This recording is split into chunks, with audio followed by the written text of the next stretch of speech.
My name's Emily Holland, and I'm the editor of Poet Lore, which is America's oldest poetry magazine. We're published at the Writers' Center twice a year in print, and I am so happy to have Erika here because she was in a copy of Poet Lore. Some of the poems from her new book are in our old summer issue from 2020, which feels weird to say, but if you are interested in checking out that issue or subscribing or buying future issues, please go to poetlore.com in the chat. You can pick up a digital copy of this one because we did sell out of the physical copies. But without further ado, we'll get to the main event. So I'm so excited to welcome you to the Writers' Center Virtual Craft Chat series, where we talk with writers a little less about what they wrote and a little more about how they wrote it. I'm thrilled to have Erika Meitner joining us as tonight's guest to talk about useful junk. Erika, thank you for being with us tonight. Thanks for having me. So excited.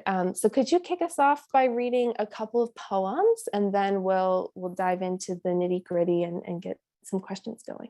That sounds great. And thank you, Emily and Zach, for having me here. This is an amazing crowd. This is definitely one of the larger crowds that I've had in an event. So thank you all for coming, and you're all from everywhere. This is exciting.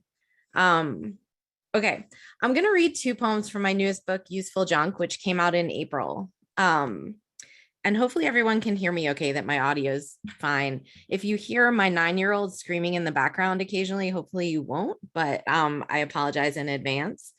I'm also in the middle of moving, so you can see my fun moving boxes behind me. And as I was showing Zach, you can also see my fax machine, which for some reason I still own, along with a Walkman and other things that I've been finding this week. So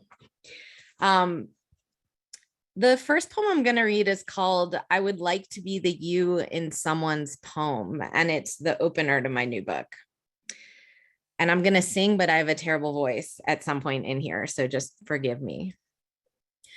I would like to be the you in someone's poem, so I can say I'm not even kidding. They're playing Those Were the Days by Mary Hopkin on the Kroger sound system, and that song reminds me of my dead grandmother and the way she'd sing the die, die, die, die bits in her Yiddish accent at joyful family events. And here I am getting a little misty at the register. I would like to be the you in someone's poem, so I could also explain that when I got back into my car with groceries, the radio was playing Footloose by Kenny Loggins, and I immediately thought of Lori Singer and her dangerous red cowboy boots and the way that dancing can lead to fucking, according to every small town preacher on film. But really, I would like to be the you in your poem, especially if there's a car on fire we can rubberneck on a bus trip through an unspecified city, or maybe a rooftop bar with cocktails that always have one mysterious ingredient requiring inquiry, like Elixir Novasalis or Punti Mess. Especially if I'm in the parking lot at night at one supermarket or another again, sitting in the driver's seat of my car, typing itinerant messages to you in your poem. The messages say wonder, and oh say can you see. They say, put me in your fictional poem because we are all fictions, because the way the hot driveway feels on my bare feet when I go get the mail at 5 p.m. is not real. Not the walking or the heat stored up all day then emitted from cement or the paper in my hands addressed to me. Because the way I open the box twice to make sure I haven't missed something exciting is also not real. Once there was a spider's nest in there, plump with eggs, and another time the rain got in and smudged the name of the renter still taped to the bottom and X'd out in ballpoint. X me out of your poem once you put me in. Draw a line through my name or disguise it as part of our country. Oh, America, you never fail to disappoint me. Your choice in leaders, your ignorance, your racism, your crescent moon tonight low and bright over the Appalachians. There are many wrong things in this world, and nothing is not complicated. But just once I want a poem to have second person me in it and come from somewhere else, be generated by a machine I have nothing to do with. There's a breeze out on the stoop tonight at dusk, but I don't really know this, as I'm otherwise occupied in your poem, doing something I don't yet know about. Like watching the neighbor kid setting off pink fireworks at the end of his driveway, the shower of sparks and purple stars at the end, cracking the dark wide open, then vanishing.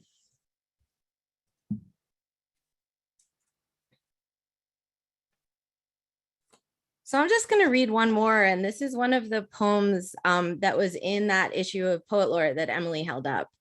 And this poem uses a lot of repetition. It's called the Bureau of Reclamation, which is a division of the Department of the Interior that's in charge of water rights. And I guess a couple of things about this poem: the sculptor Louise Bourgeois makes a cameo. And also some of my family history comes in here. I'm the granddaughter of Holocaust survivors. My mother was a refugee born in a displaced persons camp in 1947. And so a little bit of that family history comes in here. I started writing this book when I was sitting in the Food Lion parking lot, watching people on their telephones in the dark, and I noticed everybody's face sort of like lit by the blue glow of cell phones. And so this poem was inspired also by our neighborhood Facebook page, which I don't know if you all have Facebook pages for your neighborhoods. My neighborhood's like 3 blocks long, so we have a very tiny Facebook group. The Bureau of Reclamation. We, the loyal companions, we who are hyped about everything, we who cross the thresholds of accountability, our songs of praise sound like gunshots.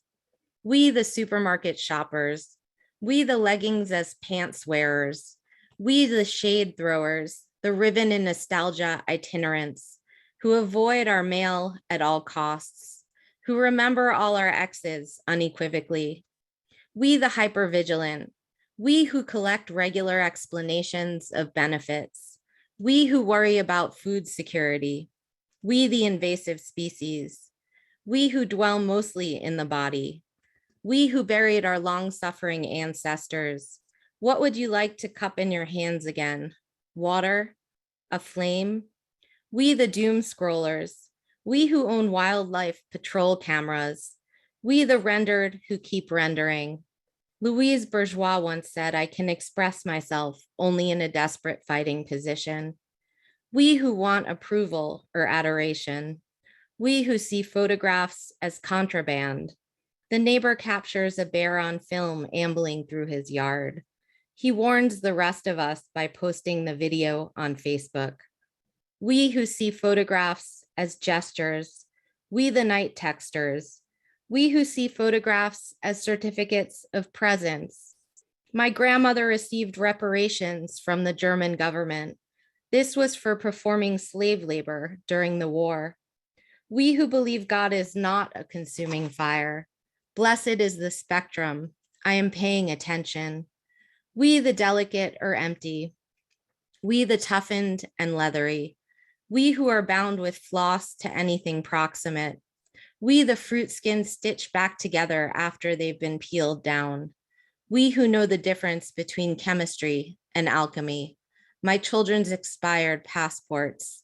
The dream about the boat. We who gather the exiles. Thank you. Thank you so much for reading those two. And I'm glad that you read that last one, because I know I had a few questions that reference that poem too, so that's perfect. I did want to mention something that I forgot, but it's so important. So everyone here, if you haven't already, please purchase a copy of the book. I know that we have a link for it somewhere in the chat, and we'll be throwing it in at the end as well. We encourage you to buy a copy from your local independent bookseller, directly from the publisher, or request a copy for your library. Please. It's amazing. It's gorgeous. And there's 114 of you here. So if you all have a copy, buy one for your friends. Okay, had to get that out of the way because we have to buy the book.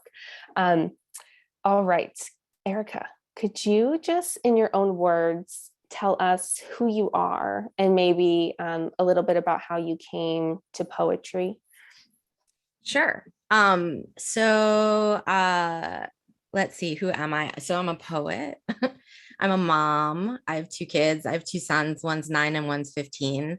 For the past 15 years, I've been a professor and creative writing programs director at Virginia Tech.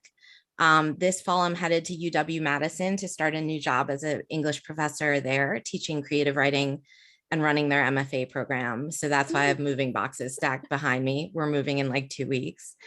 Let's see.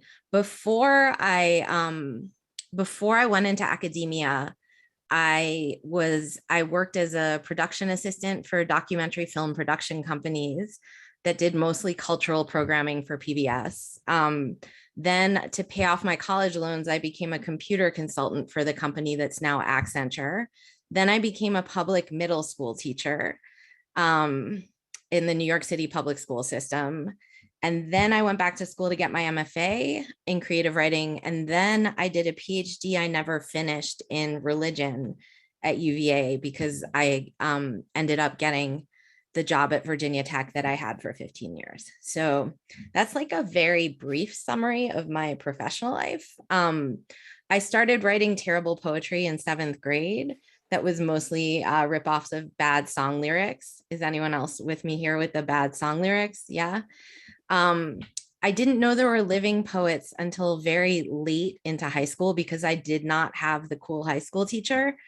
And so a friend of mine took me to see Allen Ginsberg read. And he came out wearing this long flowing white caftan and playing the bongo drums. And I was like, oh my gosh, this is poetry. They're living poets. This is amazing. And then I went to college and met more living poets. And that's when I started to write more seriously.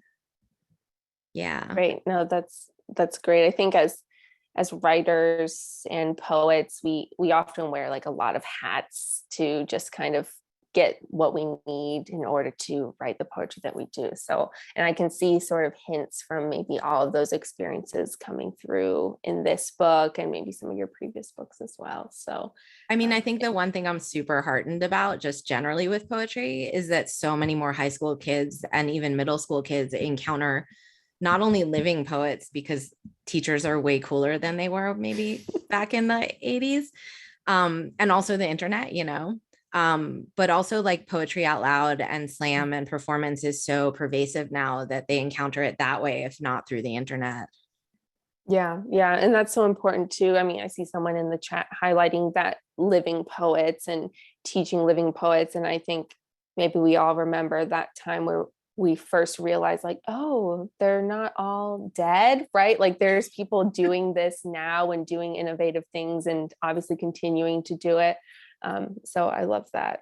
So maybe we'll start with our hardest question, which is, what's something that you wish someone would ask you about your poems, or maybe something that you haven't quite gotten to talk about yet that you do in your poetry, or something that goes unnoticed? So you warned me about this question, and my brain is such Swiss cheese while I've been packing, that I texted a former student of mine in a panic, and I was like, what should I ask myself? And she gave me the best question ever. And I texted 2 of my former students at the same time, and they both gave me really good questions. So I'm going to tell you what both of them are. Yes. The first one is, where would you take your poems out to eat? Which I thought was kind of a great question. And the answer to that one would definitely be a Greek diner somewhere in Queens at like 3 a.m. After a very long night out. So I thought that was a good question. And the other question, the other one came up with was, do you write your poems first or your titles first? And this is a really interesting question for me because for the last 10 years, I keep a running list of poem titles in the back of my journals. And I actually always start with the title. I never start with the poem, which I think is very unusual. Like, I don't know if, I think more often than not, people use the title, put the title on afterwards.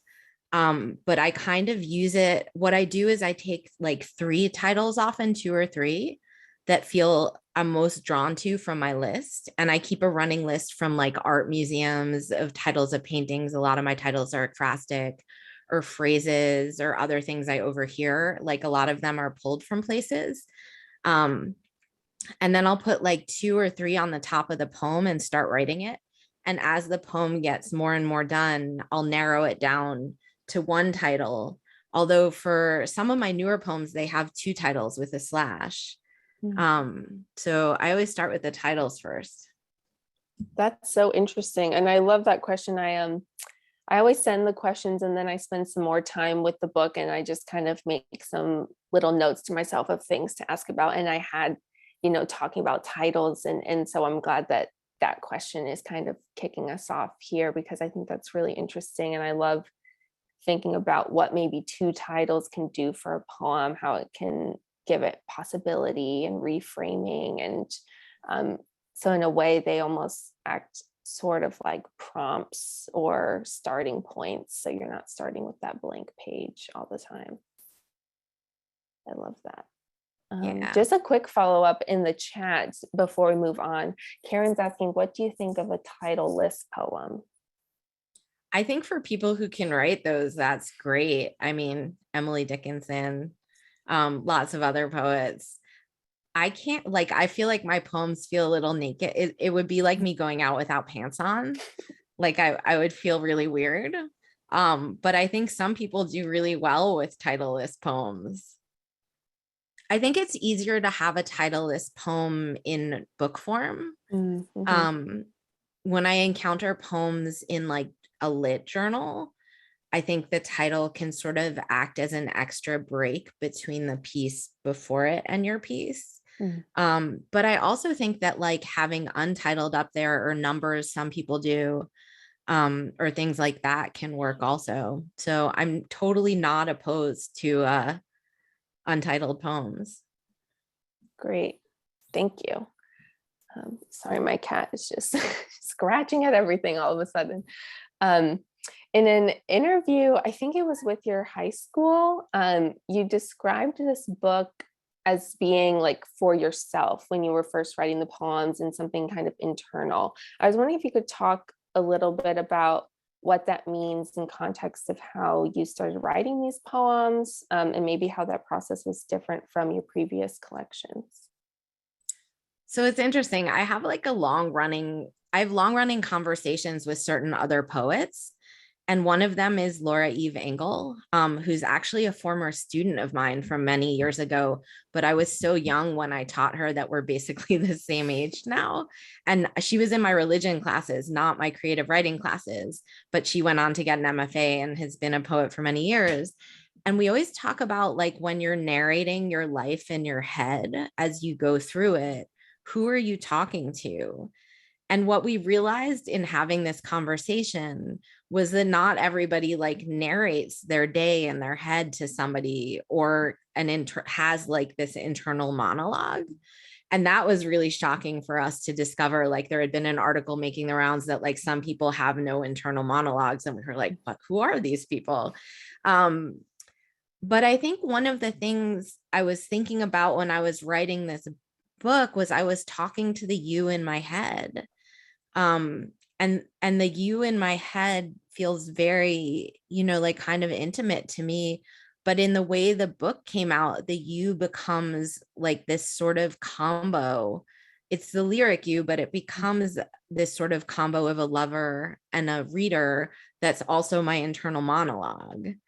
And so I think that was one thing I was doing in this book that's different than some of my other, like my book before this, Holy Moly Carry Me, was much more political than this book in some ways, overtly. And it was written about a lot of different current events, including mass shootings and other things. Whereas this book is more about midlife female desire. Although right now talking about women's desire and women's bodies feels political all over again, and always is. but it feels more so like right in this particular moment. So I hesitate to say it's not a political book. But it wasn't a book I envisioned even really sharing with an audience. Like I was writing these poems for me to try to get at that weird internal monologue thing. I think also, a lot of the poems in here, and particularly some of the ones in poet lore, are very racy, like they're risque. And so that felt more risky to me too. Mm-hmm. Yeah, I remember when BJ, our editor at the time, reached out there, I could see in the conversation, you were like, I don't really know where these are going, but we were very into them. And so we were so thankful to be able to publish a few of them, and now to see them in context of the collection. I think it's really, it makes a lot of sense how every poem is sort of working to sort of parse out these themes, even if the poems are doing some different things. Well, and I think one of the reasons I was so excited to have them in poet lore was not only because it was one of the first journals that ever published me as a baby poet, but also I wasn't that, I was like in my mid-20s, but I didn't really start publishing stuff until my mid to late 20s. But also because it's print only, and my teenager can read, and having poems on the internet that had certain things in them was not super appealing to me. Yeah, that's something to think about too with publishing in lit mags. I think there's so many amazing online journals, but sometimes you don't want everyone finding your work. I think, I had a poem once come out and I was like, no one's going to read this. Like, my grandma doesn't know how to use the internet. And then I'm getting a text, and then it kind of just flows from there. So I think that's something that is really wonderful about keeping these print journals alive as well, is just that sort of intimacy that you can put, the poem exists there and then the readers will find it in its. I was really lucky that that a lot of the poems from the book were placed in these really beautiful print journals like Poet Lore, and artisanal ones too, like Forklift and some other places where the people actually literally make the journals by hand. Love that. We love our print journals. Let me just pop into the chat. I know there's a lot of things coming in, but maybe I'll stick with a few more questions from mine before I dive in there.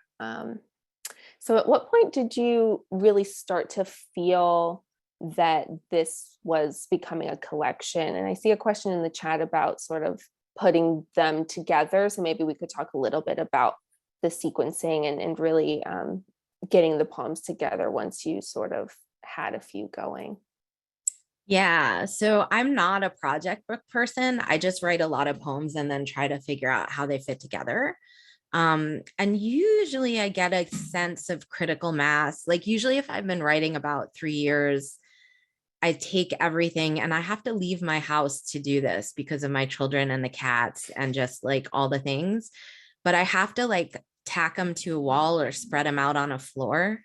So I usually try to go to like a residency or like a hotel or just not my house for even a few days so I can see what I have and start to like physically make connections between them by putting them up on the wall. So I print out my work a ton, and I really have to like arrange it, visualize it, and rearrange it physically. I can't do it on a screen to start to see some of the connections between the work and see where the holes are and what might fit together. I think like a lot of writers, I'm really terrible about sequencing and putting together my own books.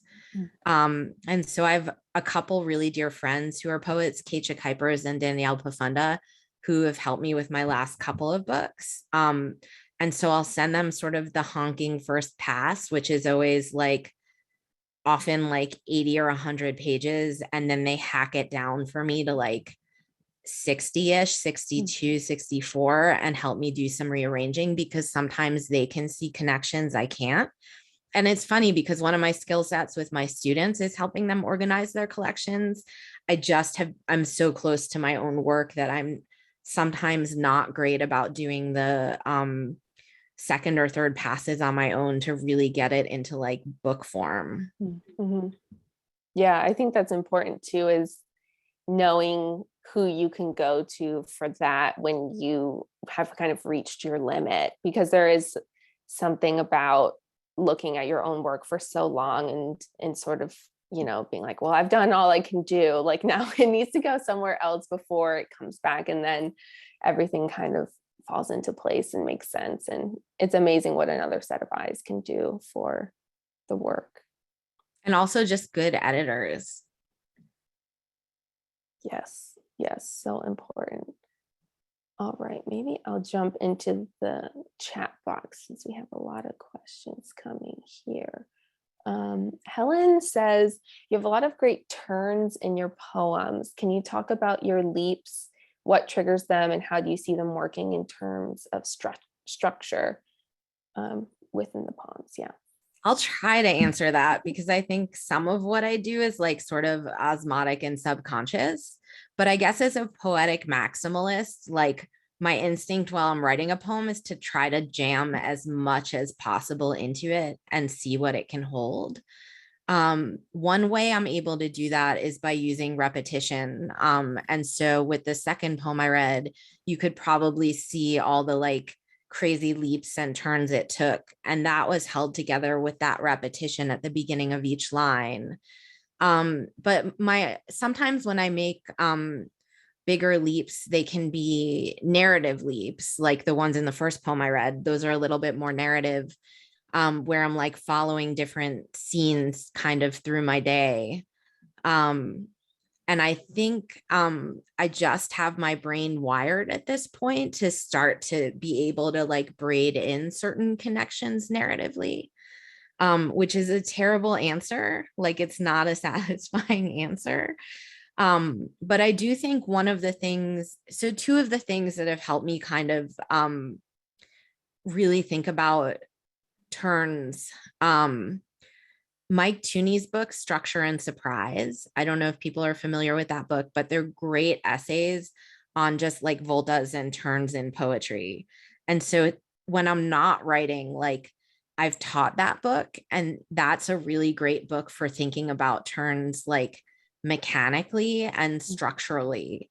But I think in terms of thinking about turns spiritually and osmotically and sort of in practice in the collecting part of being a poet, which is so much about attention, using Linda Berry's quick diary method, which is in her book Syllabus, where you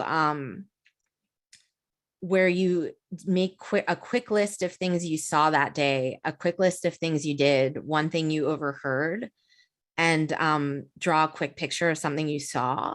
When I do that for 2 or 3 weeks at a time, it allows me to see connections and things I notice. And that kind of trains me into being able to weave together kind of different turns in a poem in sort of a spiritual name way. Yeah. Sorry. No, that's so interesting. I feel like that's really productive too, just if you're in sort of like a rut with your writing, and then you can go to something like that and put down some things that you're just noticing, and it doesn't feel like work, but then you can go back to it and create poems out of it. I think that's really amazing. Great. And thank you for putting those in the chat as well. I actually have Structure and Surprise, like I'm staring at it across the room, and now I'm going to move it to the top of my to read list for class prep in the fall. So I was going to say, on one hand, it's great to read. On the other hand, it can be paralyzing if you're sitting down to write. Like I just can't, part of the reason I did a religion PhD was because if I do too much literary analysis, like I can't write, I just get paralyzed. And so I think it's important to like read those craft essays, but not while you're writing. Yeah, got to separate the brains a little bit. Speaking of religious PhDs, Chloe in the chat is also a poet with a religious studies PhD. So is wondering, what was it like moving from like academia to poetry and maybe back again? And how does that scholarly background intersect with your poetic work? That's a great question. So my training in religious studies is really interesting. I ended up in a program called Theology, Ethics, and Culture at UVA, which was very heavy on the theology. And I feel like I relived all of this week when I went through all of my boxes in my office and threw out all my PhD coursework finally. But I ended up gravitating towards the C, the culture. And so my training is actually in religious anthropology, where I was specialized in ritual studies, and a lot of my work was anthropological. And so it was field work. So I went around and like inhabited people's sacred spaces and interviewed them about them, or kind of went around and asked people about their religious practices and rituals. And the kinds of theory I was reading when I finally started to specialize was stuff that still influences my work now, like Lefebvre and Desserteau and other people who write on everyday space and practices of people. Like my poems are very much of the world. They include a lot of like material objects in them. And my advisor's specialty was what's called material religion, which is like the study of objects. And so all of my PhD comp work wended its way into all of my books, everything I read. And the coursework I did was pretty wild. Like I studied shamanism and healing with Edie Turner, who's the famous anthropologist Victor Turner's wife, who I took a class with her on shamanism and healing where we like would lie on the floor and do shamanic journeys. So I think it like my coursework all ended up wending its way into my work, and very much so in some of my documentary poetry work, where I go on the road with photographers and report on social issues in verse in cities. So that's kind of another piece of my work where that training came in handy. I think the other thing is I turn to a lot of more theoretical sources. I do a lot of research when I'm writing my books just for fun. And so like in this book, Martin Buber kind of wended his way in, and Wittgenstein and a bunch of other people that sort of repeated on me from doing all those years of religious studies coursework. Yeah, I definitely had a question kind of in the same vein about research, but now I'm wondering about sort of how, especially in this collection, it feels like you've sort of done a different sort of collecting of all these different sources. And there's, the theorists, the art, the photography, there's music. So how do you sort of keep all of those outside sources, tossing around in your poems while focusing on the other aspects of the poem, the narrative, the craft? And what is that like as you are then pulling in outside research as well? I think in this book, I was really trying to find a new language for the body and for sort of the lyric around the body. And so the places I went were architectural theory and art, and like art history and art theory. So I started going to lectures at the School of Architecture at Virginia Tech just for fun to kind of collect language, and really was thinking a lot about just how to create, like I wanted to create this whole new language. And part of my frustrations with the book was that I couldn't in some ways. But the more I read of some of these theories of visual stuff, like a book that was really helpful for me was a book called Formless, by Yves Bois and Rosalind Krauss, who's like this amazing art critic, who passed away, I think like 10 or 12 years ago. But some of the language they create to talk about artistic form was really helpful for me in thinking through how to talk about the body. Yeah, that physicality too really comes through in the language itself as well. And even just thinking through the title of the book, Useful Junk, we're thinking like objects and things and how that relates. It's really interesting. All right, so many good questions in the chat. I'm just gonna stay here. The chat's Who- on Who fire. needs my questions? As a quick follow-up to that, Karen is bringing in Gertrude Stein and Tender Buttons with the first section, objects. So her question is, I'm wondering how objects as a poetic artifact present to you, and sort of, yeah, it's interesting.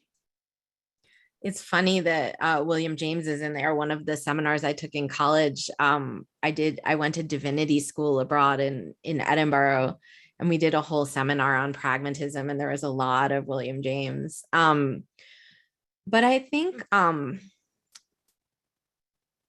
poems just have a lot of stuff in them. I think like one of the poets I go back to a lot is Neruda and his elemental odes.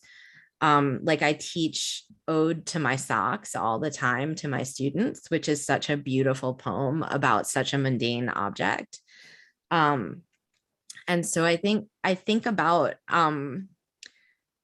the ways that, particularly in this book, but in all my books, really, the ways that detritus, but also like our things,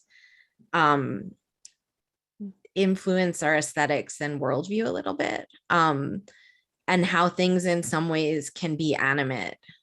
The other thing in this book I was working with a lot is honestly our electronic things, photography, but also our cell phones. That was something I was noticing about contemporary American poetry very much. Like I always think about what we're ironing out of our poems, what's not in there, what doesn't appear. And for me, a lot of it was, so many people I know live so much of their lives virtually, but that virtual space was not being reflected in their poems. And why not? So like these poems have Facebook status updates, they have selfies, they have all of these different elements of the electronic world that to me is generated by this one object that we all have like fused to our hands in various times of day. Yeah, I think that's something that really drew at least me and BJ as well to the Nude Selfie Ode, which we published in Poet Lore, but just the way that it felt like it was bringing in things that we all know about, we all talk about, they're part of our everyday lives, but we don't always see in poems, and kind of provoking the question of, well, why aren't we seeing this yet? And so that one I remember just being like, we have to get this poem. There's no way we can't publish this poem, because it felt like it was pushing a little bit of that space, like making space for things within the poem itself. And that one also uses those sort of citations with the parentheticals from the different theorists too. So love that meshing as well. Let me see here. This is an interesting question. Can you talk about something that scares or surprises you about writing poetry or being a poet? Let's see. That scares me. I think one of the things that's interesting is when I write most of my poems, I forget that there'll be an audience reading them. So I think that moment when I either present them to an audience live, or put them in print and suddenly they're released into the world, like that's always a little scary and surprising. And so I think it's both, like the idea that I write these things that can be very private, but then they're for public consumption, I think always scares and surprises me. Mm-hmm, mm-hmm. Yeah, sort of taking the innermost workings of our thoughts and desires and putting them on a page for someone to encounter, and we're not near them, we're not hovering over them. And yeah, that is scary. And that's why we do what we do. I did want to talk a little bit about another form in the book, the epistolary kind of use with the poems that sort of directly address this Hillary character. So can you talk about just what drew you to that as a way for the speaker. I don't know, I felt like they were almost helping reflect or even sort of refract the speaker in different ways, maybe similarly to how that poetic you was functioning in other poems. So yeah, could you talk about that form and where that came from and how you sort of structured it throughout the book? Yeah, so a lot of the poems in the book are written as letters to this character named Hillary, who's a real human being. Her name is Hillary Adler. She's a writer also, but not professionally. And she was about 25 when we started writing poem letters back and forth to each other. For some reason, and I don't remember why, my friend Rachel Zucker, the poet, had put us in touch. And Hillary grew up near where I live now, which is near Roanoke, Virginia. I'm in Blacksburg, Virginia, in the mountains. But she was living in New York City near where I grew up in Queens. And she had just gotten out of this terrible heterosexual relationship with a guy who is an opioid addict. And she was going through just a lot of stuff. And in the course of us writing back and forth to each other, which was through the 2016 elections and beyond. And so my publisher actually wanted me to change the name because he felt like people would think I was writing to Hillary Clinton. And I was like, no, I can't change her name. These are actual, like, these are poem letters to her. So she was kind of having this quarter life crisis and asking me all these questions about what it was like to be like married and settled and living in the same place and like not transient and have a job and all of these other things. And I was similarly asking her questions about like millennials and the city at that time and all of these other things. Like, how do you take a decent selfie? What even like we, as someone who lives in a rural area, a lot of stuff that seems like everybody knows about it now was not that way in 2016, 17, 18, when I started writing this book. Like, she had to teach me how to use like Uber, and just like other things that feel really basic now. And so it was our running joke that we were like teaching each other all these different things. But I think in teaching me about millennial culture and certain technological things, she helped me see myself very differently, right? Because as a middle-aged woman, you're supposed to be like invisible in a certain way. And all of the millennial technology culture like resists that very strongly. And Hillary is getting married now to a woman. I'm actually going to like help officiate at the wedding in a couple months in November. And so our friendship like we still have this friendship, but that was a very intense time where like the country was going through a lot politically. We were all feeling, I think, a lot of us weirdly isolated. And then the pandemic hit, and this book actually was finished before the pandemic, but I think that correspondence culture kind of carried through into the pandemic. But yeah, the form of those poems in some ways is very true to life, because these were actually, some of the letters only were edited very lightly. Like, these were actually things I sent her. I love that. It's almost like a contemporary Rilke letters to a young poet vibe. And I loved the way that it feels so specific, but yeah, the specific is universal. And there's a way that the reader can just fall into these poems and sort of be carried away with them too. So I'll also say a lot of the Hillary poems didn't make the cut. Like I still have like probably 15 of them that didn't make it into the book, that are slowly like sort of still dragging behind. the B-sides of the the tape. The deep cuts. Yeah, that's always interesting too when we do these craft chats, is what inevitably gets left out for the book to become the book, and maybe something will happen with them in the future. And there's another poem in the book that I wanted to talk about that's also sort of a collaboration. The poem Come Correct, in the notes you talk about how that's a translation of emojis. So I wonder if you could talk about that and sort of what that process was like, and maybe even just talking through collaborations on different levels. Yeah, and if I have a second, I can try to drop a link in the chat because some of them are online. But the poet Tracy Brimhall and I, inspired by the poets Karina Finn, and I forget who else she was working with.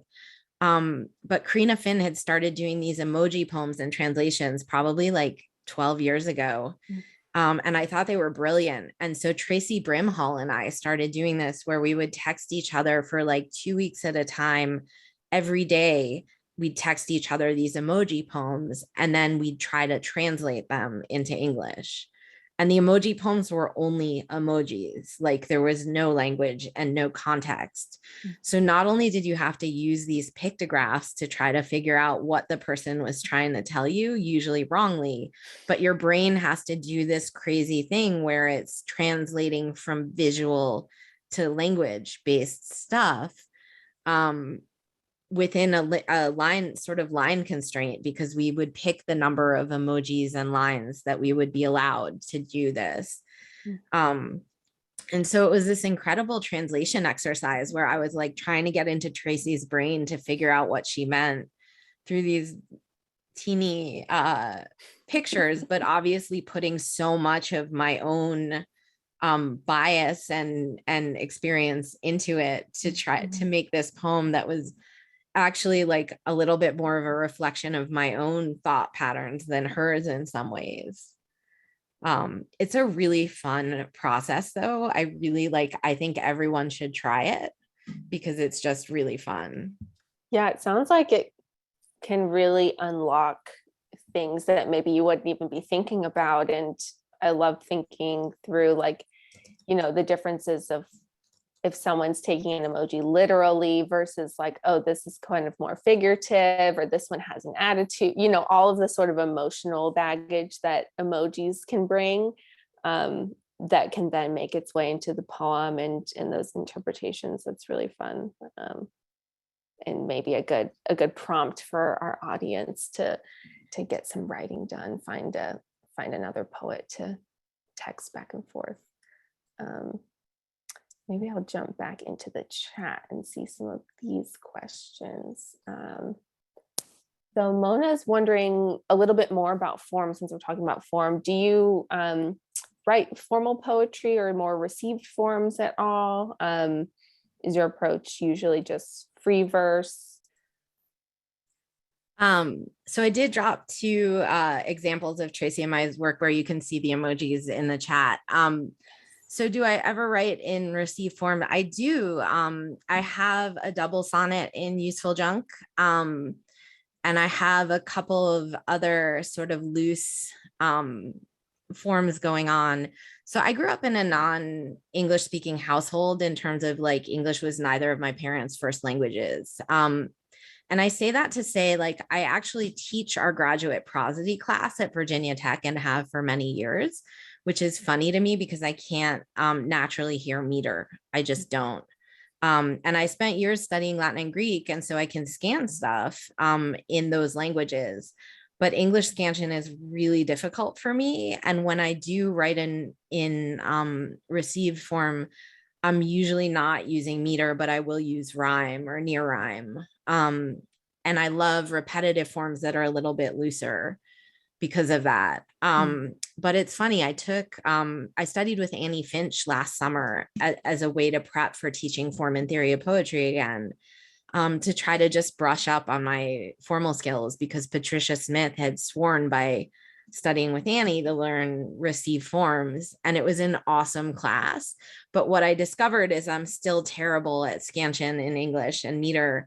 But what Annie helped me recognize was that my work actually did have a sort of internal rhythm to it that I could scan. It just wasn't, when I tried to write in particular meters, it was very difficult for me. So I know I have an internal rhythm and it's scannable, and now I know how to do it, but I needed that extra bit of kind of education and encouragement to find it a little bit more formally. Yeah, I think you're definitely not alone in struggling with that scansion. In one of my graduate courses, we were all going like very slowly, doing these hand motions, just trying to like all get on the same page. And it is very difficult, but I think too, reading aloud, you can kind of hear different beats and different things that maybe aren't this meter or that metrical form. You can, but my students have such different speech patterns from each other. And particularly if I'm teaching, kids who grew up in very rural Appalachia, it's not, my teachers in college would say iambic pentameter is the closest rhythm to speech we have. And I'm like, not the speech where I'm from.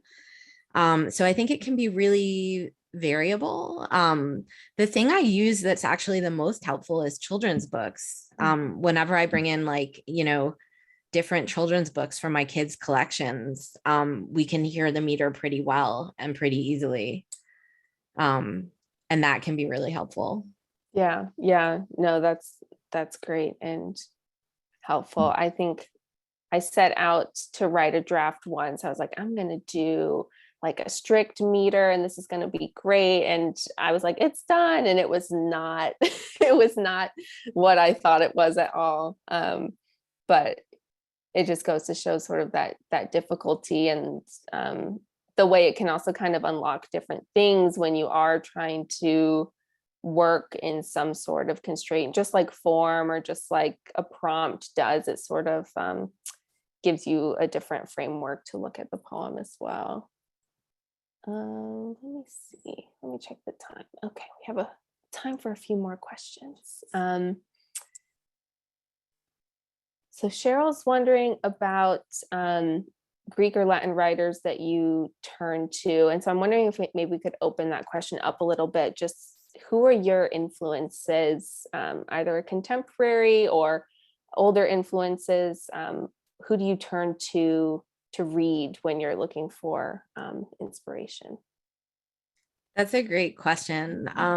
I go back to the two poets I find myself going back to over and over again are often Lucille Clifton and C.D. Wright. And the two of them are pretty different. There are other poets I love reading and go back to also who are more expansive. Ginsberg, Campbell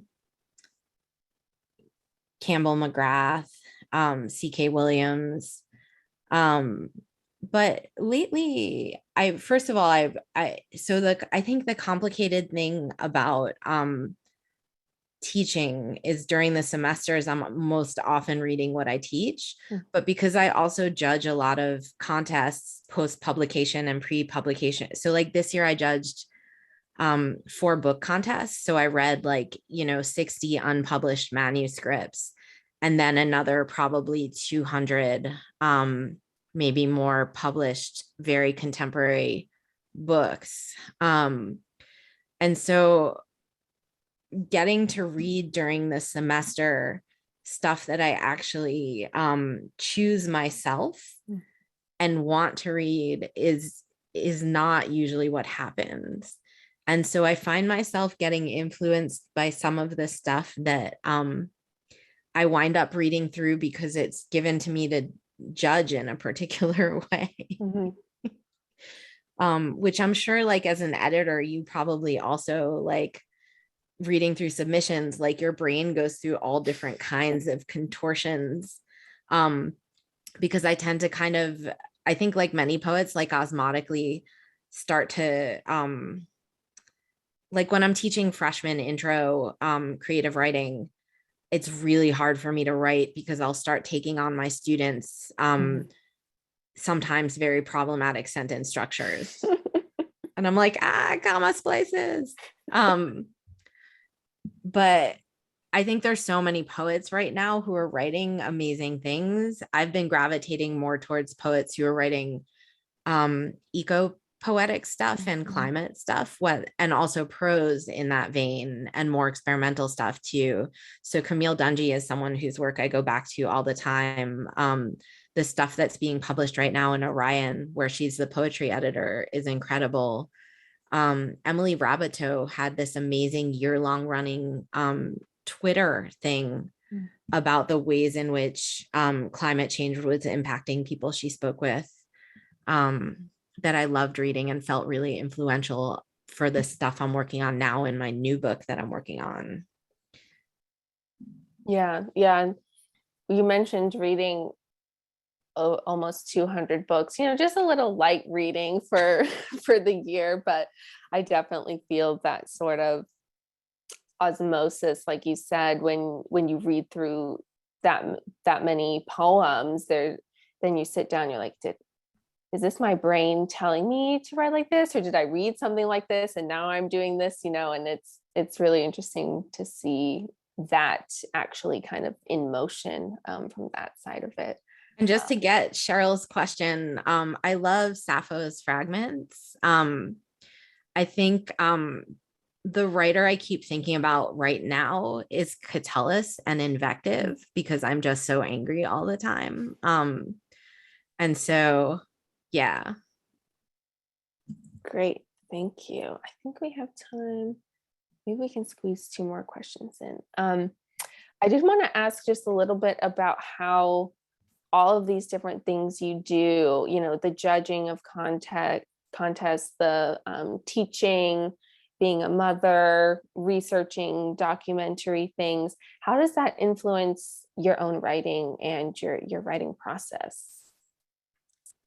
I think I've learned not to be precious about my writing time. Like, I write a lot of stuff on the notepad of my phone in my car. I take a lot of pictures of images I want to remember and then can come back to and write about later. I've gotten really used to working in borrowed time and fragmented time and in between time. And I think that's been crucial. It also fits kind of how I work normally anyway. So I think that's one thing. I think the other thing is I tend to do a lot of my writing on break in bulk.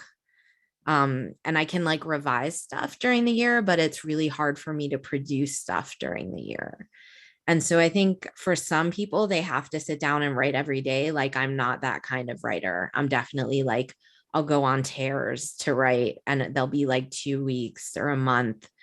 I also, for many, many years, wrote with a group where we'd show up online just for accountability. We'd post a poem a day, and I do poem a day for these long chunks of time, like 2-3 weeks, with a group for accountability. And I think that can be really helpful too. So yeah. Yeah, finding your time, protecting that time when you have it, and yeah, definitely finding what works for you. Because yeah, not everyone can write every day, and if you do, great, but I know I can't do it. But I try to read, or there's those other things that come into your writing as well. And we are just almost out of time. So I wanted to ask our final question, which is, what craft advice would you give to poets just starting out, or just submitting, or just really getting a handle on their work? While I was packing, I found 78 academic job rejection letters from between 2004 and 2007, and I posted them on Twitter. And one of the things I didn't expect was how just sort of like the response, which was people were like, thank you for posting this. But I think I've become like, I'm pretty inured to rejection. And so when we used to get paper letters, me and my MFA class would save them and see who could get more. Like, we'd use it as a competition. But I think just being sort of not taking the rejections personally and not being thin-skinned about them is something that's been really important to the longevity and tenacity of my career, is one thing. And then the other thing is just to really think about what you're leaving out of your work right now, and why, and think about putting it back in, whatever it is. Like, what are you avoiding putting in your work because you think it might be too something? So when I started writing back in and publishing my stuff back in like 2000, 2001, 2002, like, people weren't writing narrative poems about sex or women's bodies. And I sort of got lumped in with Southern formalist poets because I was narrative, and that was not in fashion then, like ironic short lyric poems were that were elliptical. But Poet Lore and a few other places like the Southern Review published me, and I kept writing those poems because they were what I wanted to write. And I didn't iron stuff out of them. And so I think really thinking about that question of like, what are you not putting in your poems because you're afraid people will judge you or them for being X is a really important question to think about when you're starting out and when you're keeping going. Mm-hmm. Wow, that is a perfect ending, though this is my least favorite part of the night, saying goodbye, because this has been such a great chat. Thank you, Erika, for sharing all of your wisdom with us. And thank you, everyone in the audience, for all of your amazing questions and for being so engaged. This has been a really lovely evening. Please, please, please buy a copy of Useful Junk if you haven't already. It is so good. I find myself just returning to these poems again and again. And so thank you, Erika, for your words and for your honesty and openness with us tonight. Thank you so much, Emily. And thank you everyone for coming. This has been great.